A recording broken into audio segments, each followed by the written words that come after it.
Oh yeah, sexy biscuits. Nice.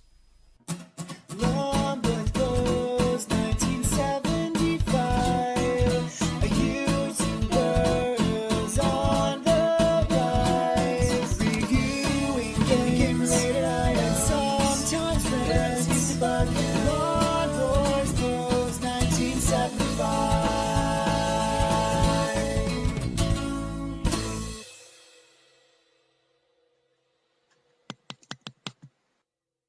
Hey YouTube, Longboys Post 1975 and welcome to another product overview. Just a bit of fun, a very little product shall we say, and that would be a Pac-Man game keyring. Basically, one of my mates was passing a B&M. I didn't know they had these. I know last year or so I had a look at their Space Invaders version of these and I actually quite liked it. I actually played a decent version of Space Invaders, but they knew when they saw this to pick it up for me because it's Pac-Man.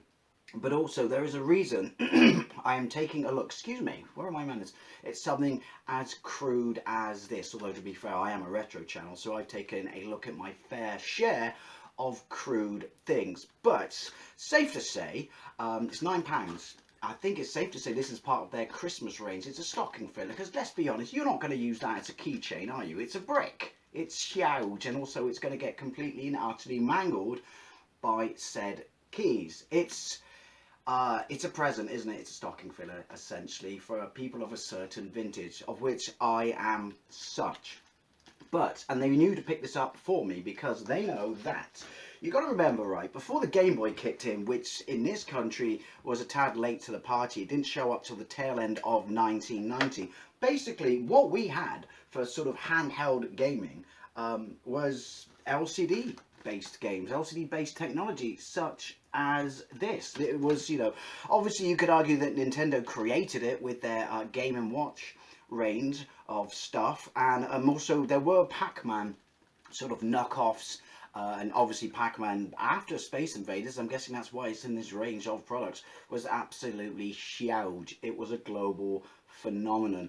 So there was a fair, you know, amount of knockoffs, and all the companies over here that made sort of games like, was it Grandstand, who made the big massive Pac-Man game that was light based and not LCD based, where it essentially looked like Pac-Man's head crossed with a motorbike helmet.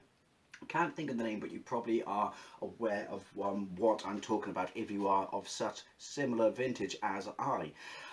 But yeah, so there was a massive amount of knockoffs and stuff like that. I can't remember if there was a genuine licensed Pac-Man. There probably was. In that range of games, which was it Caveman was in, and then there was Firefox F7, which I actually have and have a review of on said channel.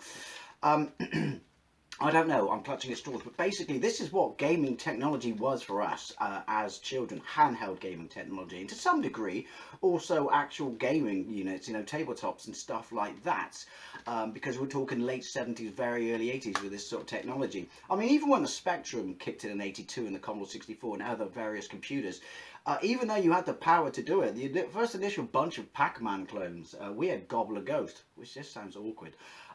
Well, illegal is what it sounds, but they still fluffed making decent ports of Pac-Man. So, as my mate said, excuse me, I've just had dinner. If you look at the back, it does have a pretty decent representation of the maze. It's a full maze. Like I said, certain Spectrum games didn't even pull off a full maze. And also, the Space Invaders one of these, like I said, had decent sound and you could play it. Whether or not you can see me play it is something else, because I don't really know how I'm going to capture an LCD screen. But let's have a look at the case. The case itself is, you've got Pac-Man logo, game keyring in case you forgot, Pac-Man, Inky, Blinky, Pinky and Clyde, not necessarily in that order, a couple of screenshots to represent the actual game, even though it's printed, because that's what it is. Obviously as well, the fact that this is so small means, and I want to see if you can get a better representation of Pac-Man now using the technology that was essentially around then, although obviously thanks to the circuit boards and things like that, circuit boards, it's considerably smaller now. So that's also something I want to check out. But yeah, and then on the back, Pac-Man game keyring, original sounds plus gameplay. That sounds quite cool. This is what I mean, like comparatively to the Space Invaders, all of these I had. LCD screen, 4 directional controls, 2 shots of the map there, and obviously Wee Ghosts and Pac-Man. But does it include any batteries? It's going to be watch batteries, isn't it? It's made by Bandai Namco, apparently. Which makes sense if you think about it, because if it doesn't include watch batteries, then never mind the fact that I really don't know how I'm going to capture this. Well, we're not even going to play it. However, excuse me.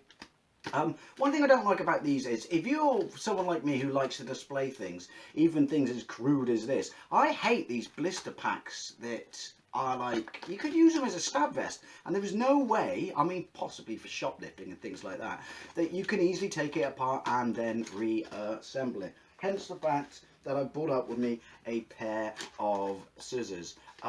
This kills me doing this, honestly, this absolutely kills me.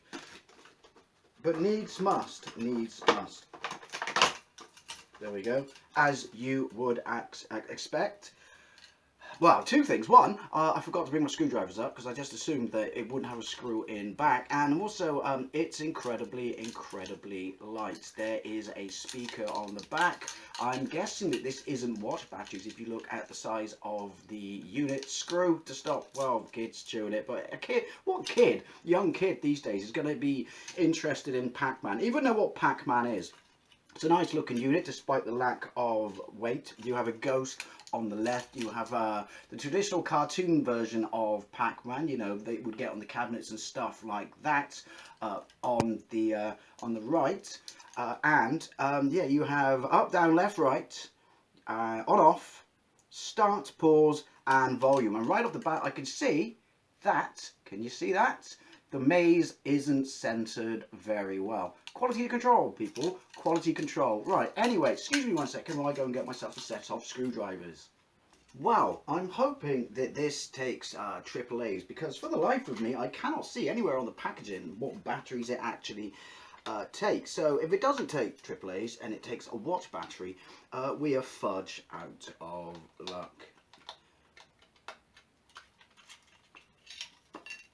Good job there, Dave. Good job. Yeah, two AAA's. Jesus, the sound in this must have like a subwoofer or something.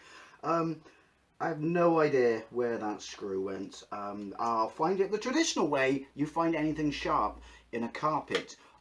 Take your shoes and socks off and walk around barefooted. I guarantee you'll find it in seconds. Let's put the back on. Whether or not it will stay on remains to be seen. Right. So, now that I put the battery in, so it looks like everything has lit up. Now we can see why the screen is off center. It's not off center.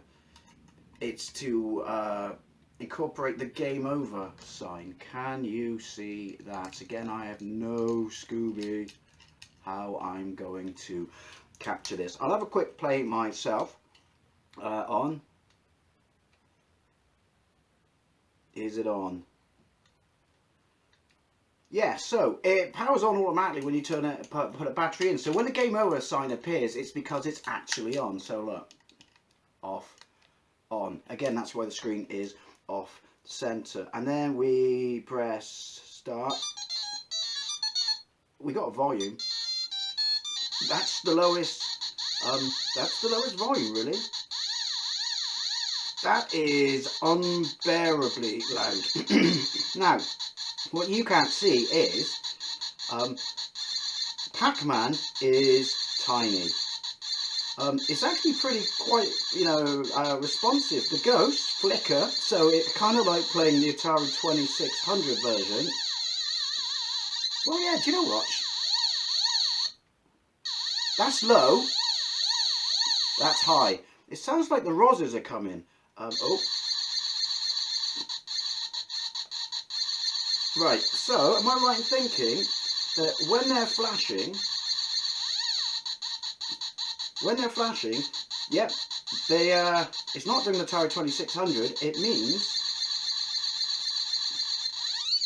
that, oh, you can eat them. That is shrill. There is a score top right, there is high score top left, And I've just cleared one round of Pac-Man. Well, here's the thing, right? If this was back in today, I would have been absolutely blown away with this. This would...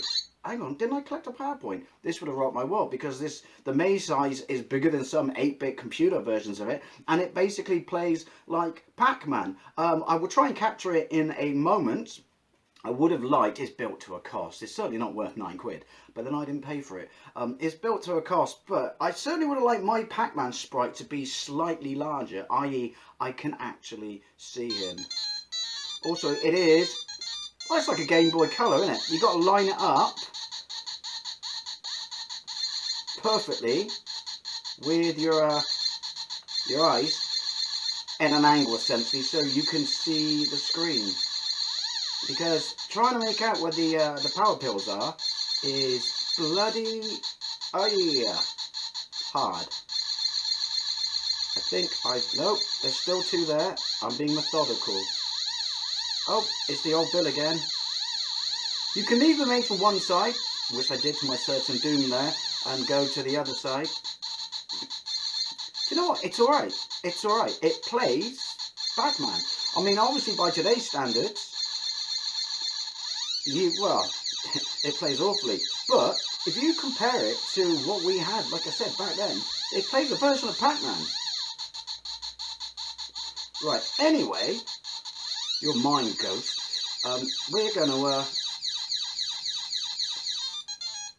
clear the screen. We're going to take this into a better lit room. I'm going to use my camcorder to see if I can actually capture some footage. Don't hold your breath, but then if I can't capture it, you're not going to see this video, are you? Right, so here goes. Now, what I've noticed is I have a camera on a tripod. I have a tripod on a camera. I have a camera on a tripod pointing at the screen, which means I have to lean quite far back from the screen. However, at this angle, I can see it absolutely perfectly. Who knew? Right, hopefully you can too. But, right, on, start. 4 goes to the middle. You can see me. I do actually have a mouth. I'm that black dot going from right to left, up, left, down, right, down, left. Power pill. So obviously they are flashing once I've got a power pill. Oh my god, now I can see the screen. This changes everything. Right, I'm using, look, it's good to know that the way I play Pac-Man on any system still works on as crude as it is on here, which is use your invulnerability, which obviously I didn't then, to get as many dots as you can, which obviously is not the way to play Pac-Man. But anyway, as you can see, small as the power pills are, you can still distinguish the, well, the small as the pills are, I should say, you can still distinguish the power pills from the rest of them because it flashes. So, do you know what? Exit, in case you thought I was lying. It's alright. It's Pac-Man. I just cleared a round. Hopefully you can see that. So apologies about the way I'm capturing it, but yeah, sounds alright. Pretty accurate to the arcade. Very, very shrill. World's smallest speaker, obviously in action there. But yeah, like I said, if I was a kid, oh, I would have lost my shit over this. I'd be like, oh my god, as I walked around the playground, strutting my stuff in my brown corduroys. Guess who's got a fucking arcade machine in their pocket? This guy. The controls are adequate. They do what they do. At this angle though, my fat adult thumbs and fingers are having a few issues with it. But I didn't have that when I was playing it myself, when I was in the other room. So, do you know what? It is what it is. It's, well, me not moving. It's an adequate version of Pac-Man. As a keyring. Ah, yeah. So, yeah, it plays alright. It really does play alright. As you can see, top right-hand corner is the score. Top left-hand corner is the high score. Yeah. What can I say? It's shrill, it's crude, but it plays a far better version of Pac-Man than many of these types of LCD games did back in the day.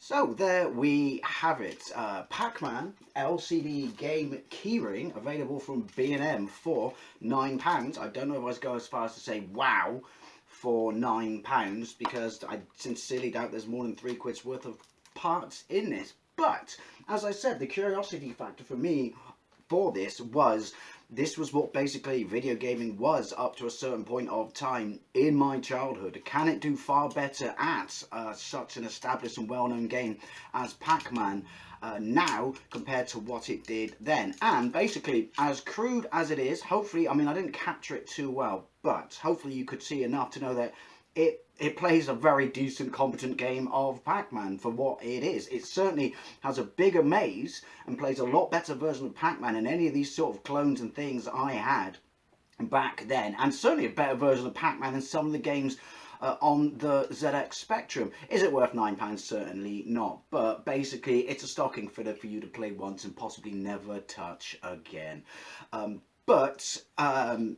It's for certain people of a certain age, isn't it? It's just a tug on nostalgia, and, you know, like I said, a stocking filler for basically grown men or people of my generation who have such nostalgia for things like Pac-Man. You'll play it once on Christmas Day, possibly never play it again. But like I said, from a perspective of what we got now from this compared to what we had back then, I would have been absolutely blown away with this as a kid. This would have been basically a very decent... I'd be walking around, as I said, with a Pac-Man arcade machine in my pocket, and everyone in the playground would have fucking wanted to fucking touch me and shit.